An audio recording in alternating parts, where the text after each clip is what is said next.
donc il faut que Sénégalais les oppositions là ngeen comprendre cette démarche te affaire terre bi incha allahu rabi dina leer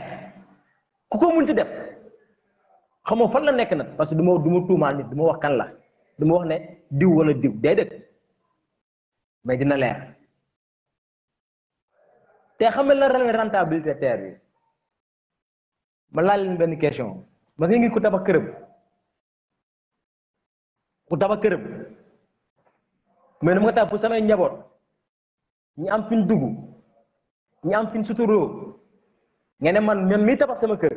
non damay xaar pour kër gi rentable quoi loolu mooy lu opposition bi di wax terre bi ko président Macky Sall di réfléchir avec son gouvernement c'était pour alléger la souffrance des Sénégalais lan mooy rentabilité terre bi xam mooy lan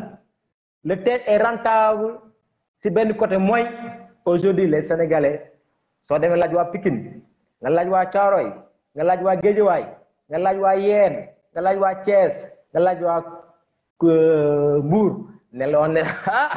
terre bi da yéex na ñëw Sénégal parce que tey moom je suis dans le confort loolu rentabilité la ne la terre bi da ñëw na Sénégal parce que du mënoo yàq xaalis du ko paas chaque fois du ñëw Dakar liggéey di ñibbi te gis naa ne xaaj bi laay def loolu rentabilité la parce que gis neen ñëpp ne 15 000 francs abonnement année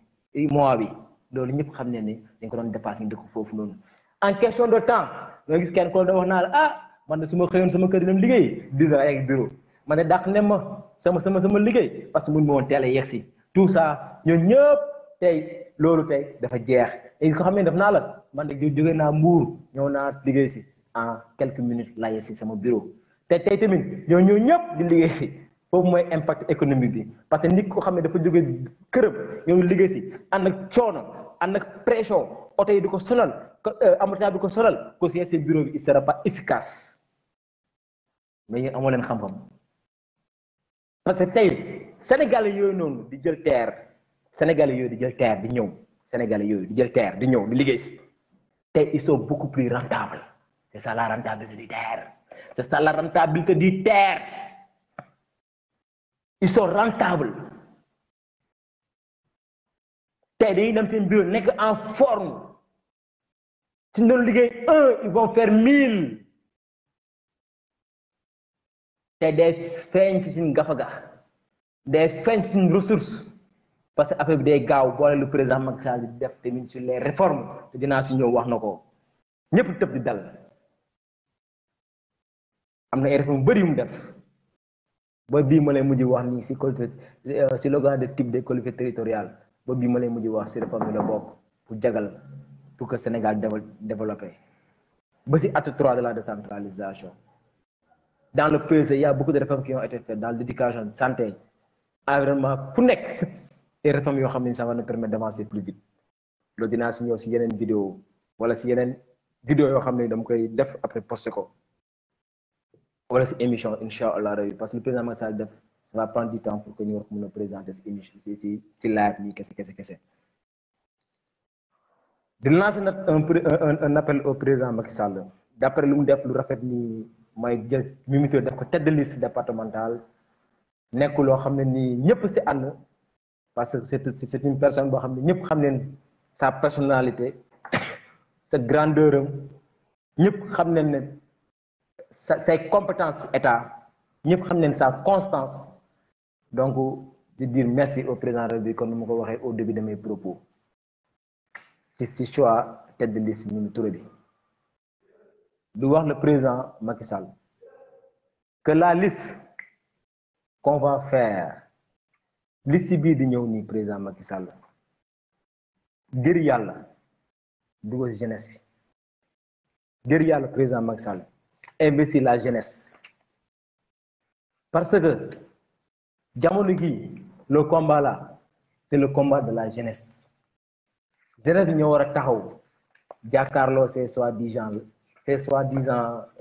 politiciens tey opposition bi président Macky Sall il y a une vague de jeunes immatures qui dem assemblée nationale dara yóbbu leen fa du yàq saboté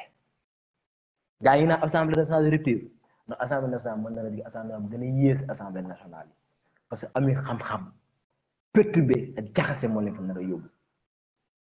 sénégalais yi voté la ñu am xam-xam ñu dem assemblée nationale président Macky Sall investir ce jeune fais confiance à ta jeunesse nous on est là on peut être face à ces gens là ñooñu jaaxaluñu président Macky Sall ci tête de liste nationale Yewwi président Macky Sall Aïda Mbodj moo nekk 2e position président Macky Sall Malick Gakou moo nekk 5e Déthié Fall 7e Bassirou Diomaye Faye 11e Aminata Lo 12e Habib Sy 13e ainsi de suite président Macky Sall ils ont été bien investis président Macky Sall investit la jeunesse de l'Alliance pour la République ñu dem taxaw être face à ces gens là da nga ne ñu xuloo ak xeex de ñu jàngal leen ñu wax leen luy xam-xam ñu wax lan may loi ñu wax lan may règlement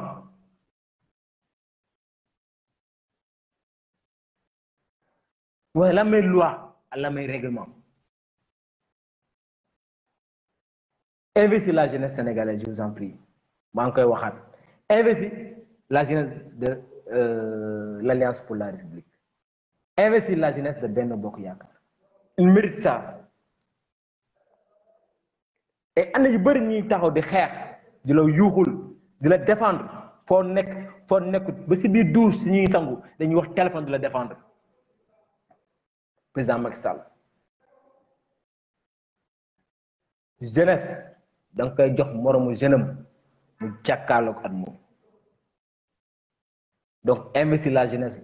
le président Macky Sall je vous en prie dugal la jeunesse bi tey dugal leen président Macky Sall investir la jeunesse de l'APR et du Benno Bokk Yaakaar te ñëpp xam ne loo fi def te on doit défendre ce bilan là te tey ñëpp xam ne deuxième phase du plan Sénégal émergent donc entamé la première phase du plan émergent tu l'as réussi rien que l'électricité président Macky Sall rien que l'électricité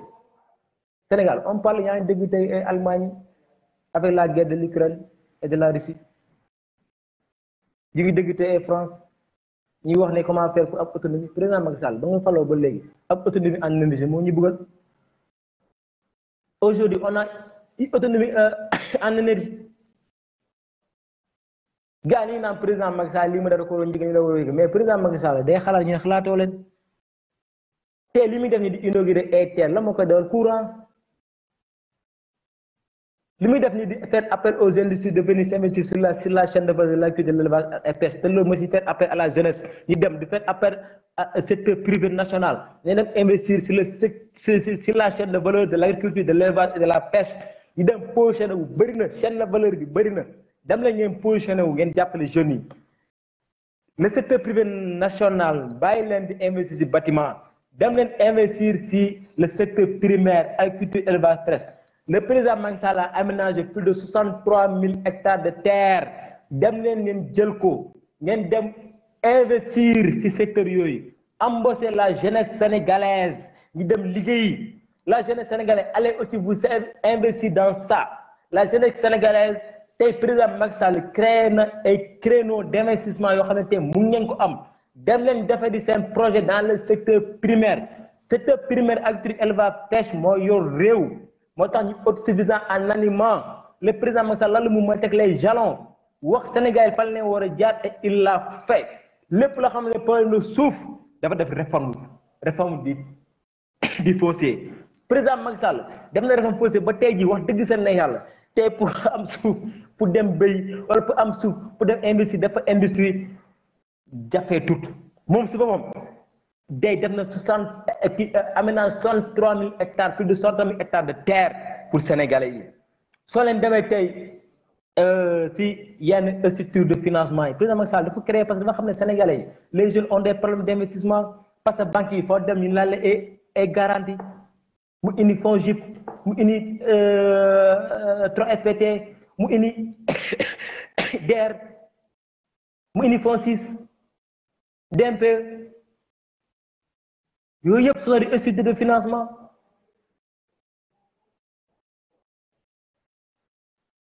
tey yooyu yëpp soo leen fa demee tey da ngeen am financement les jeunes allez-y vers l'information bàyyi leen nit ñi leen di wax leen di dëgg am na allez vers l'information bind leen seen projet ngeen dem vous allez vous investir dans la chaîne de valeur de l'agriculture de l'élevage et de la pêche instant bi investiture de la chaîne de valeur leen toll la jeunesse allez dans l'investiture de la chaîne de valeur de l'agriculture de l'élevage et de la pêche mais pas investiture de yeey wala leen dugg ci ay combat des listes for clos non allez vous investir dans la chaîne de valeur de l'agriculture de l'élevage et de la pêche ngeen liggéey